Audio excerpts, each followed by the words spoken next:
여러분, 강소국이란 말을 들어보셨습니까? 영어로 small but strong country. 작지만 강한 나라.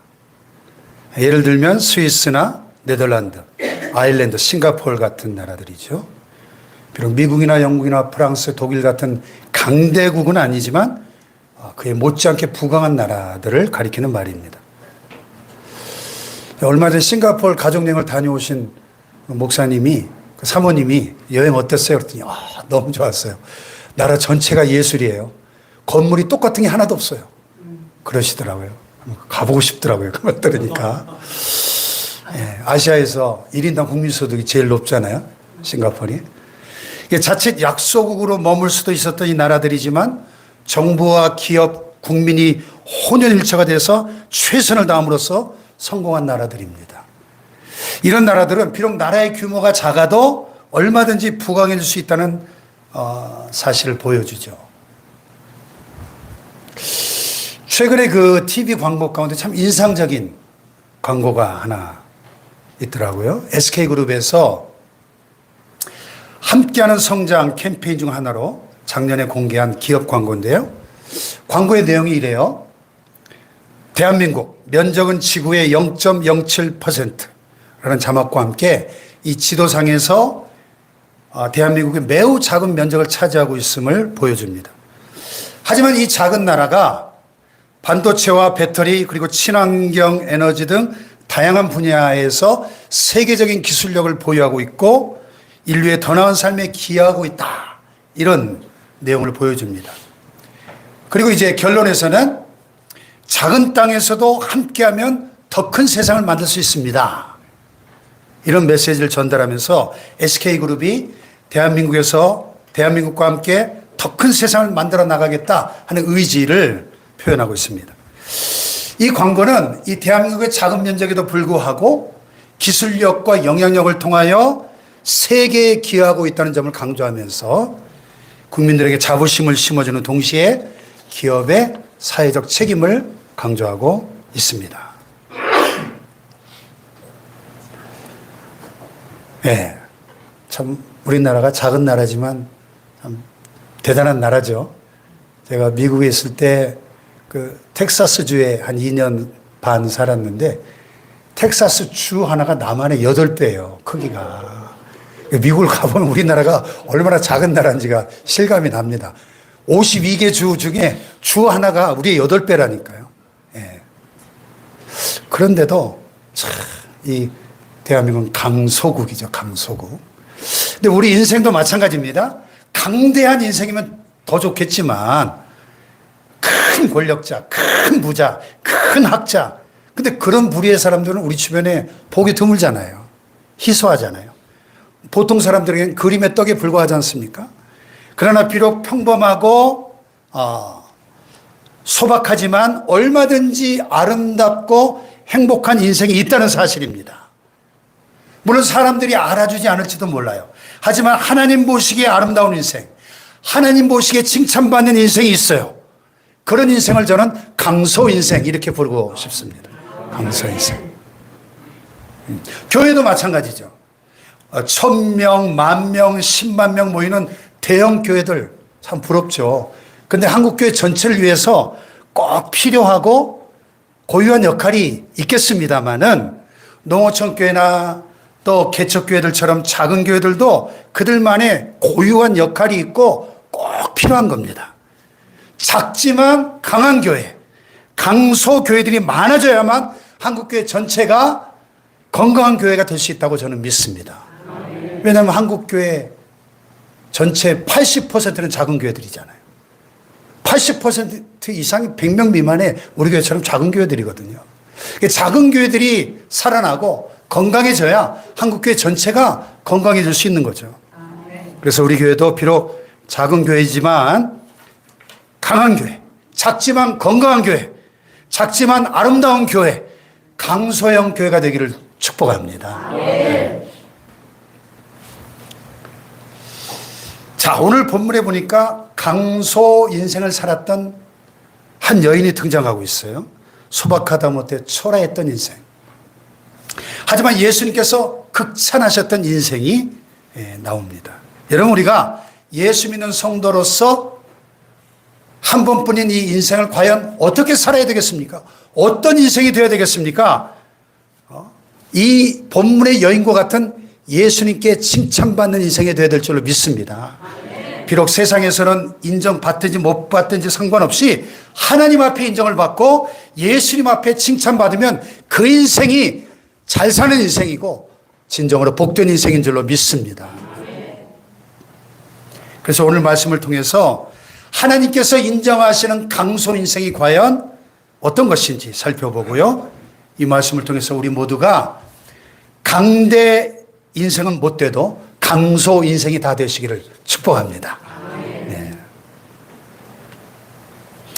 자, 오늘 본문의 배경을 보면 예수님께서 십자가에 못 박혀 돌아가시기 3일 전, 즉 고난주간 화요일에 일어난 사건의 기록인데요. 방금 전에 예수님께서 본문 앞에 보면은 서기관들, 당시 유대 종교 지도자들, 이 기득권층을 질책하는 그 교훈을 말씀하셨어요. 근데 이번에는 비천한 여인의 이야기를 하십니다.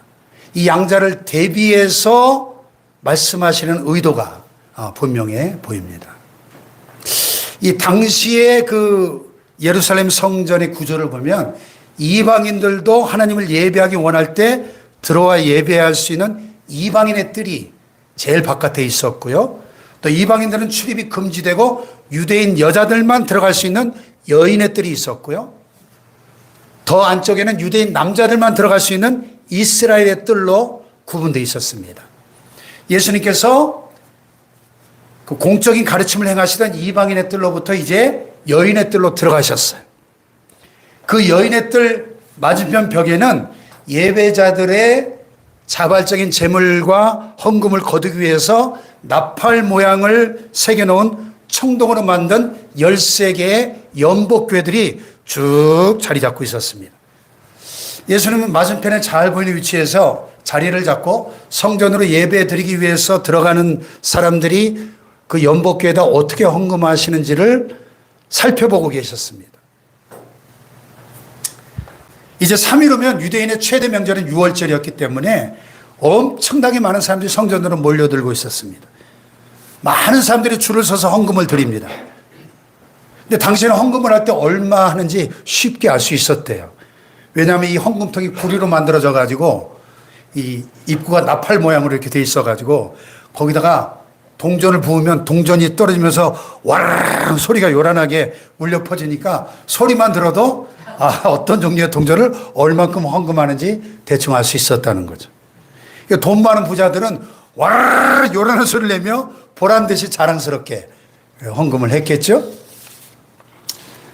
때로는 제사장이 직접 헌금을 수납하는 경우도 있었다고 합니다. 어쨌든 예수님이 그 광경을 이렇게 지켜보시다가 한 가난한 과부 여인이 2렙돈을 헌금하는 모습을 목격하셨어요. 와르르 요란하게 쏟아져 내리는 그 소리를 내는 부자들의 헌금하고 비교해 볼 때 이 가난한 여인의 2렙돈이 헌금함에 땡그렁 떨어지는 소리는 얼마나 초라하고 보잘것이 없었겠습니까? 42절에 보면 이 여인은 가난한 과부였다 그랬어요. 당시 팔레스타인에는 전쟁과 재난이 많은 지역이기 때문에 고아와 과부들이 참 많았어요. 그래서 성경에 보면 아까 우리 교동문에도 하나님은 고아들의 아버지시고 과부의 재판장이시다 이런 표현이 있었죠. 네. 대표적인 사회적 약자로서 빈궁한 삶을 살고 멸시와 천대를 받는 그런 계층이죠. 당연히 생계조차 어려웠을 것입니다. 그런 여인이 지금 2렙돈을 헌금한 거예요. 렙돈은 헬라 동전이고요. 로마 화폐로 따지면 한 렙돈은 2분의 1 고드란트. 그러니까 이 과부가 드린 2렙돈은 로마 돈으로 1 고드란트인 거죠. 그리고 1 고드란트는 64분의 1 데나리온이에요. 그리고 한 데나리온은 당시 농장 노동자의 하루 품삯입니다. 그러니까 지금 우리 돈으로 환산해 보면 한 데나리온을 10만 원이라고 칠 때 한 고드란트, 즉 2렙돈은 이 과부가 드린 2렙돈은 오늘 우리 돈으로 따지면 한 1,500원에서 2,000원. 김밥 한 줄 사 먹기도 힘든 푼돈이에요. 그런데 이 모습을 보신 예수님께서 제자들을 불러 모으시고 마치 큰일이 난 것처럼 예수께서 제자를 불러다가 이르시되 야 얘들아 이리 모여봐라. 어서 모여라. 그리고는 이 여인을 크게 칭찬하시고 교훈하세요. 어떻게 칭찬하십니까? 이렇게 다 같이 시작. 내가 진실로 너희에게 이르노니 이 가난한 과부는 평범하게 건수 모든 사람보다 많이 넣었다. 예, 이 여인이 다른 사람보다 더 많이 넣었다는 거예요. 그러니까 이건 상대적인 헌금의 액수가 아니라 양의 문제가 아니라 이 여인의 헌금 속에 담겨져 있는 신앙적인 가치를 높게 평가하신 거죠. 상대적 가치가 아닌 절대적 가치를 평가하신 거죠. 예, 구체적으로 그게 어떤 것이었나? 세 가지로 한번 나눠보면 첫째로 여인의 큰 마음, 감격하고 감사하는 그 마음. 이 여인은 비록 가난하고 궁핍한 형편 가운데 있었지만 하나님의 은혜에 감격하고 감사하면서 사는 사람이었습니다. 보통 사람들은 잘 이해가 되지 않죠. 아니 그렇게 어려운데 무슨 감사? 이렇게 반문할 수 있죠. 그런데 본래 자신의 모습을 알면 인간은 어떤 형편 가운데서라도 감사할 수가 있는 겁니다. 본래 자신의 모습. 여러분, 본래 우리의 모습이 어떠했습니까? 아무것도 아니죠. 우리는 다 알몸으로 빈손으로 왔습니다. 여러분, 어머니 뱃속에서 태어날 때 그냥 한 보따리씩 짊어지고 나왔습니까? 다 빈손으로 왔어요. 알몸으로. 그러게 지금 나의 모습이 어떠하든 그만큼 감사한 거예요. 많든 적든 그 자체가 다 하나님의 은혜인 것입니다. 이걸 깨닫는 게 바로 신앙이에요. 욥을 보세요.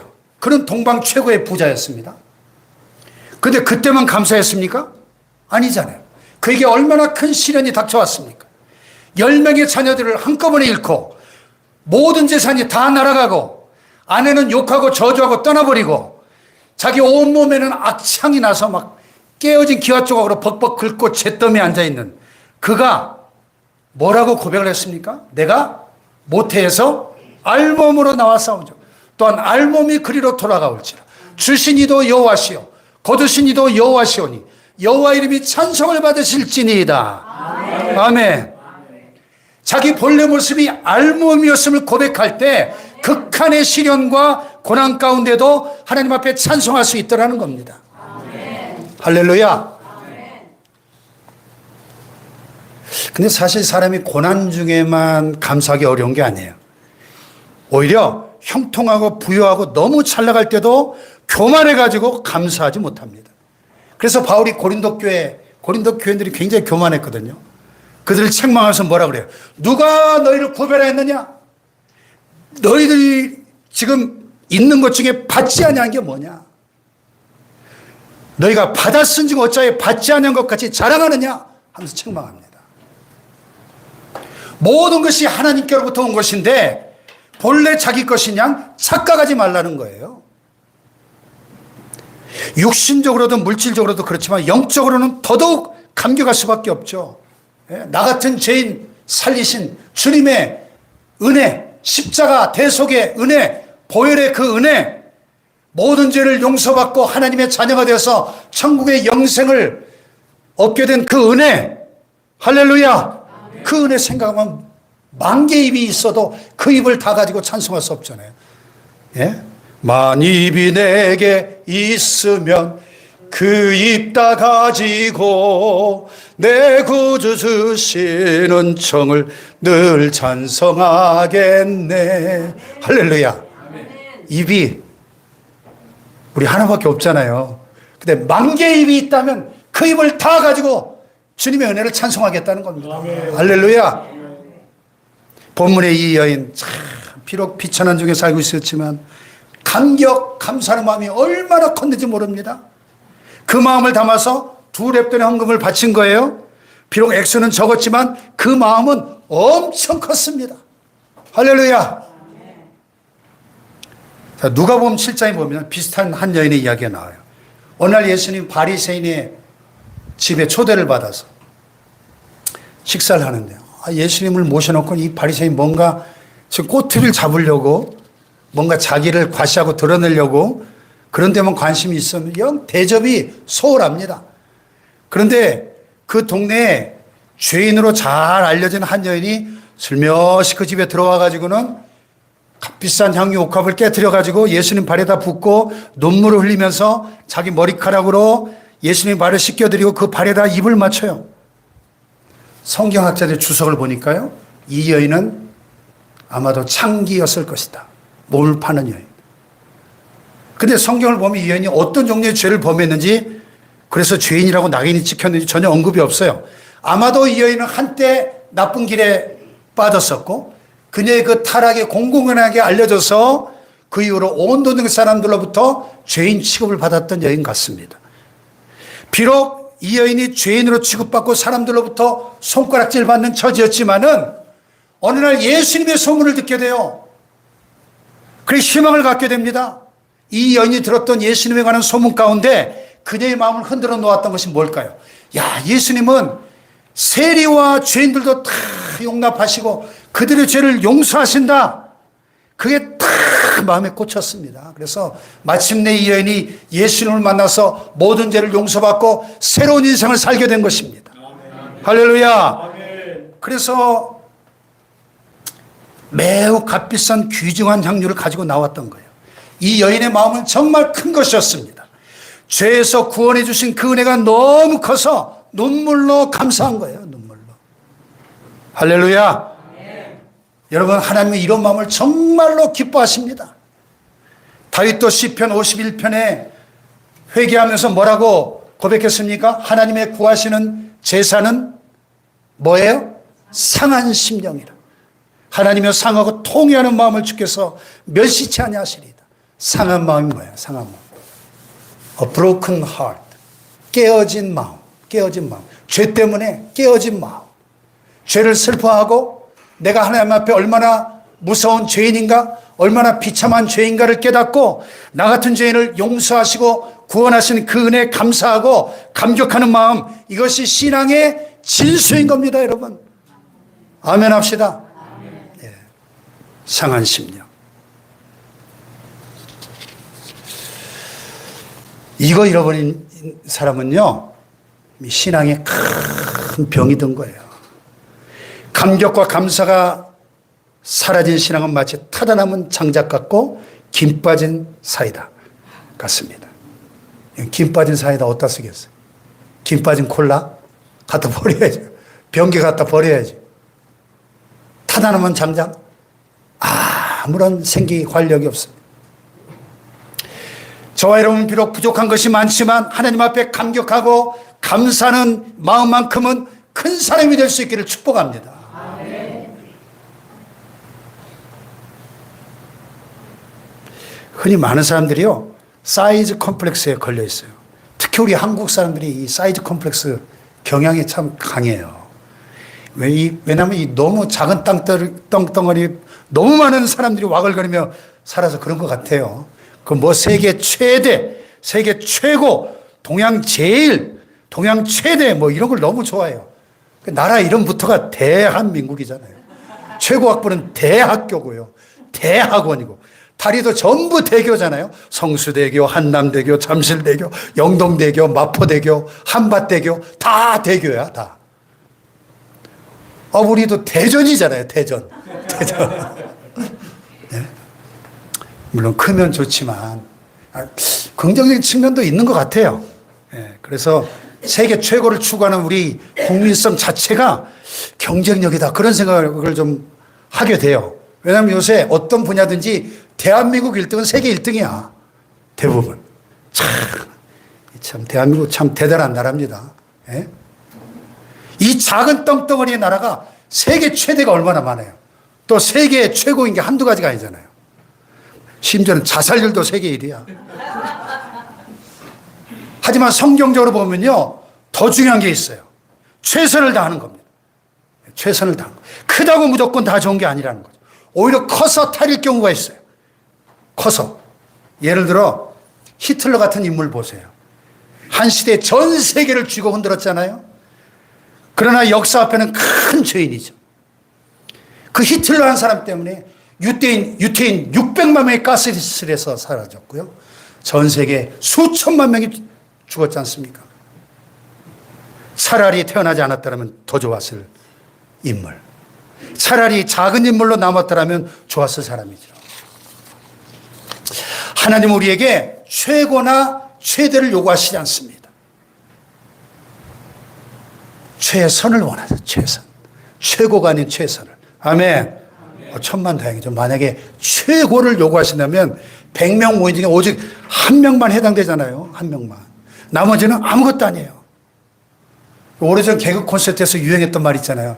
1등만 기억하는 더러운 세상. 이런 말이 유행했었어요. 세상은 1등만 기억하잖아요. 나머지는 아무것도 아니잖아요. 요즘요, 전 세계 기업들이요, AI 무한 경쟁을 하고 있어요. 챗GPT가 2022년 11월 30일에 출시되자마자 한 달 만에 2억 명이 가입을 했는데 그 이후로 지금 아직 3년이 채 안 됐는데 얼마나 많은 AI들이 막 쏟아져 나오는지 날마다 챗GPT, 빙, 코파일럿, 제미나이, 그록3, 브루, 수노, 미드저니, 소라, 비오3 무슨 말인지 하나도 모르겠죠.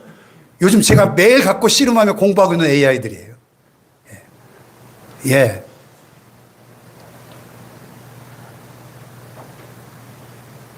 무엇이든 물어보세요. 남영 박사입니다. 척척 그냥 거의 신적 영역으로 가고 있는 것 같아요. 뭐 그림도 그려지고 동영상도 만들어지고 음악도 작곡해주고 오늘 충일교회 창립 49주년 기념주일이라 그래가지고 제가 수노라는 AI로 주제가를 만들어줬어요. 오늘 그거 틀었더니 지금 막 난리 났대요, 교회가. 교인들이 감동받아가지고. 대박 났다고 왔더라, 카톡 왔더라고. 음악도 만들어주고. 이야. 그러니까 매일매일 새로운 기능이 막 쏟아져 나와요. 매일매일 공부해야 돼요. 예? 왜냐하면 1등만 살아남으니까 지금 전 세계가 막 사활을 걸었어요, 사활. 이 AI 개발에. 그런데요, 하나님은 최고가 아니라 최선을 원하십니다. 최선을 요구하시니까 100명 모두 해당될 수 있죠. 우리가 다 최고가 될 수는 없지만 최선을 다할 수 있잖아요. 예. 물론 최선을 다하지 못하면 100명 다 해당 안 될 수도 있겠죠. 오늘 본문에 나오는 이 예언을 보세요. 비록 비천한 삶이지만 최선을 다한 사람이었을 겁니다. 그날도 어쩌면 남의 집 과수원에 가가지고 무화과 열매 몇 개 따느라고 땀 흘리며 고생했을지도 모르겠어요. 어쩌면 구약성에 나오는 룻처럼 남의 밭에 가서 눈치 보며 서 있다가 장정들이 추수한 뒤끝에 이삭을 주어서 생계를 이어가야 되는 그런 형편이었을지도 모르겠습니다. 비천한 삶이었지만 최선을 다한 사람. 여러분, 주어진 형편에 최선을 다하는 사람은 누구나 아름답습니다. 아멘. 그리고 그런 삶이 진짜 큰 삶인 것입니다, 사실은. 믿습니까? 열왕기하 5장에 보면 나하만 장군의 이야기가 나와요. 나하만은 아람 나라의 군대 장관으로 나라를 구한 구국공신이에요. 유력한 인물이었습니다. 근데 문득병 걸고 말았습니다. 아니, 대장군이면 뭐예요? 문득병자인데.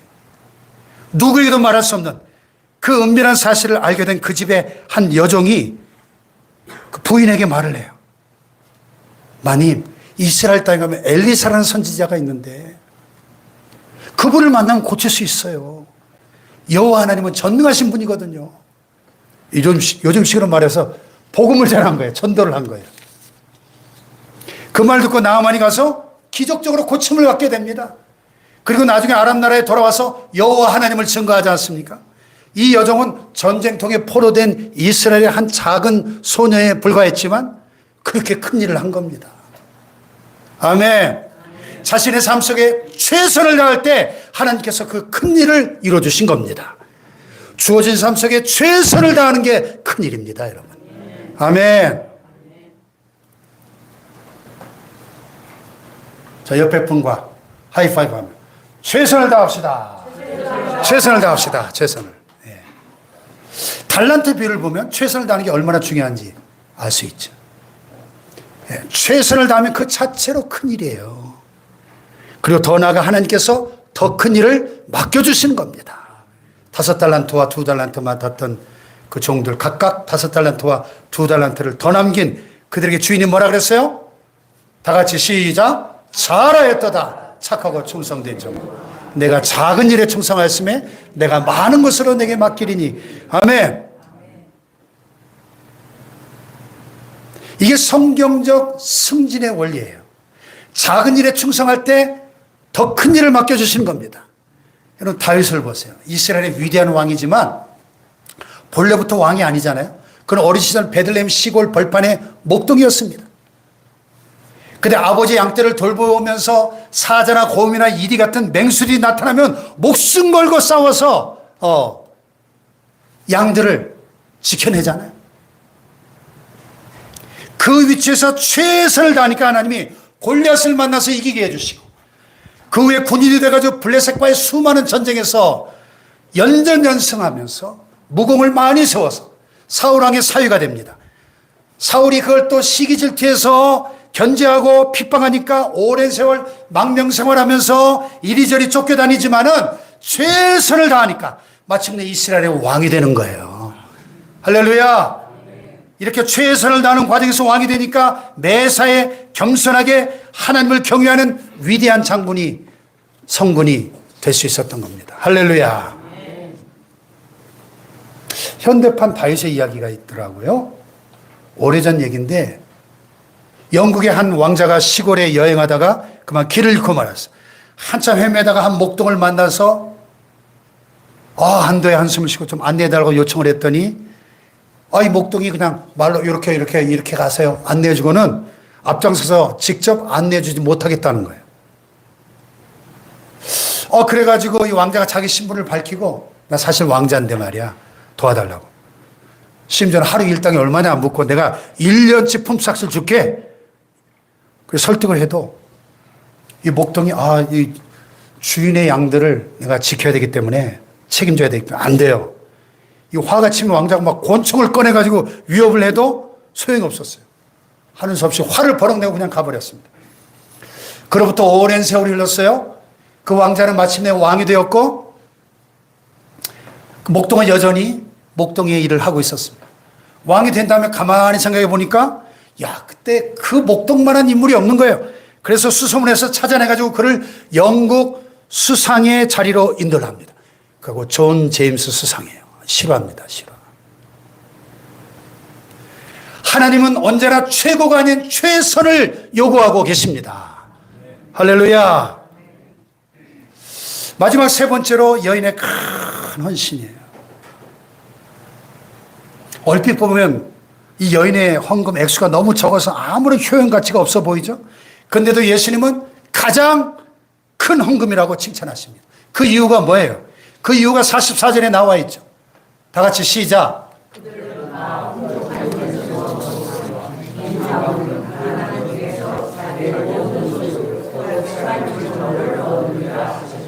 아멘. 그러니까 비록 작지만 모든 것을 드리는 이 진정한 헌신의 가치를 주님이 인정하신 거잖아요. 아멘. 이 여인은 가난한 중에서 드렸어요. 또 자기의 모든 소유, 생활비 전부를 드렸다고 그랬어요. 대단한 일색이지 않습니까? 큰 헌신입니다. 어쩌면 그렇게 헌금했기 때문에 여인은 그날 저녁 끼니를 굶었을지도 모르겠습니다. 자식이 있었다면 그 자식도 끼니를 걸러야 됐을지도 모르겠습니다. 반면에 많은 사람들, 특히 부자들은 큰 액수의 헌금을 하긴 했지만은 예수님은 그걸 큰 헌신이라고 보지 않으셨습니다. 왜냐하면 그들은 다 그 풍족한 중에 헌금을 했기 때문에 그 헌금을 해도 그들에게는 아무런 부담이 되지 않았기 때문에 아직도 남은 돈이 많기 때문입니다. 특별한 희생이 없는 것은 헌신이 아닌 것이죠. 요한복음 6장에 보면 그 유명한 오병이의 기적 사건이 나와요. 예수님 수많은 무리들을 하루 종일 가르치시는데 해가 저뭅니다. 제자들은 물을 그냥 보내고 싶었는데 예수님은 그들을 먹이려고 하십니다. 제자들이 이 핑계에 저 핑계 되는데 그중에 안드레가 무엇이 있나 알아보다가 한 소년의 작은 도시락 한 개를 구해 옵니다. 오병이요. 보리떡 5개, 물고기 2마리. AI 보고 그리라 그랬더니 이렇게 그렸네요. 보리떡이 하나가 없네. 제가 먹었나. 네. 작은 소년의 한 끼 도시락에 얼마나 보잘것이 없습니까? 근데 너무 작은 것이지만 예수님이 참 기뻐하시잖아요. 그리고 오병이어를 하늘 높이 쳐들고 하늘로로 축사하시고 떼어서 나눠줄 때 장정만 5천 명이 배불리 먹고 12광주가 남는 기적이 일어난 줄로 믿습니다. 작은 헌신이 큰 역사를 이룬 거죠. 할렐루야. 오병이어를 드린 이 소년으로서는 자신의 모든 것을 다 희생한 거니까 하나님이 기뻐하신 거예요. 엘리야 시대에 열왕기상 17장에 보면 3년 반 대기근이 임하니까 엘리야가 한 과부의 집으로 피신하는 이야기가 나와요. 과부의 집을 찾아가지고 좀 먹을 것 좀 주시오. 떡 좀 주시오. 이 여인이 뭐라 그래요? 아, 이게 마지막 남은 기름과 한 줌의 밀가루로 떡을 만들어 먹고 우리 아들하고 먹고 내가 죽으려고 하는데요. 그거 좀 가져오세요. 아니, 벼룩이 간을 내먹지. 마지막 남은 음식을 가져오라는 거예요. 근데 놀라운 건 이 여인이 마지막 남은 음식을 해가지고 주의 종의 말대로 순종을 합니다. 그때 어떤 일이 일어나요? 그 기름과 밀가루가 그 기근이 끝나는 날까지 떨어지지 않는 기적이 일어납니다. 할렐루야. 여호와께서 엘리야를 통하여 하신 말씀같이 통의 가루가 떨어지지 아니하고 병의 기름이 없어지지 아니하니라. 할렐루야. 희생적으로 헌신한 자에게 주신 하나님의 축복인 것이죠. 아멘. 오늘 많은 분들이 뭐 하나님을 위해 큰 헌신을 앞으로 하겠다고 큰 소리하고 오늘의 실천을 자꾸 미루지요. 그러면 아무것도 못합니다, 여러분. 지금 당장 할 수 있다면 작은 것이라도 헌신하는 것이 중요합니다. 그런 사람이 나중에 큰 것도 헌신할 수 있는 거죠. 옛날 미국의 작은 마을에 교회에 주일학교 예배 시간이었어요. 헌금 시간이 돼가지고 쭉 바구니가 돌아가는데 다 헌금을 하는데 한 소년이 눈을 감고 있는 거예요. 헌금을 안 하고. 담임교사 나중에 따로 불러서 물었어요. 너 왜 헌금 안 하고 눈 감고 있니? 저는요, 돈이 없어서 헌금을 못해요. 하지만 제 마음 드립니다. 제 생명도 드립니다. 그렇게 기도하고 있었어요. 이 선생님이 너무 감동을 받아가지고, 지폐를 꺼내주면서, 이거 잔돈으로 바꿔서 앞으로는 헌금해라. 그래서 다음 며칠 동안 이 소년이, 헌금을 드렸어요.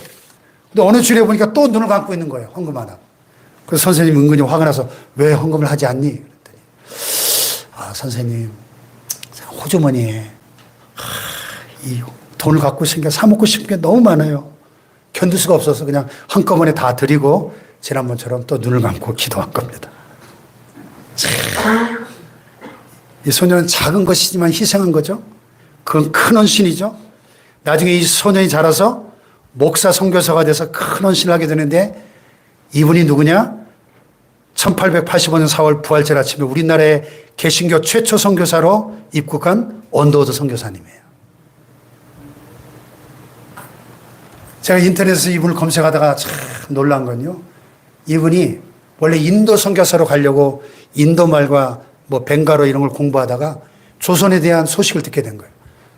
조선이라는 나라가 한 인구가 1,000만 명 되는데 예수 믿는 사람이 한 명도 없는 완전 100% 미전도 종족이라는 정보를 듣게 된 거예요. 그래서 조선의 선교사로 가기로 딱 결심을 합니다. 근데 약혼녀가 있었는데 약혼녀를 같이 데리고 가려니까 약혼녀하고 대화한 이야기가 있더라고요. 조선이라는 나라에 가서 뭐 먹고 살죠? 모르겠어. 거기 병원이나 있어? 그것도 모르겠어. 당신 조선에 대해서 아는 게 뭐요?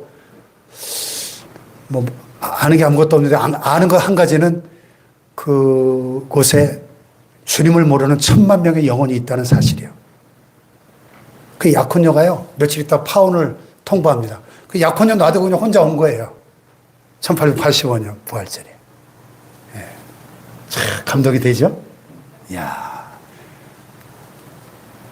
그러니까 우리 한국교회가 참 축복받은 것이 최초로 복음 들고 온 선교사님들이 이날 감리교 아펜셀러 선교사님하고 이분은 이제 장로교 선교사님 두 분이 들어왔잖아요.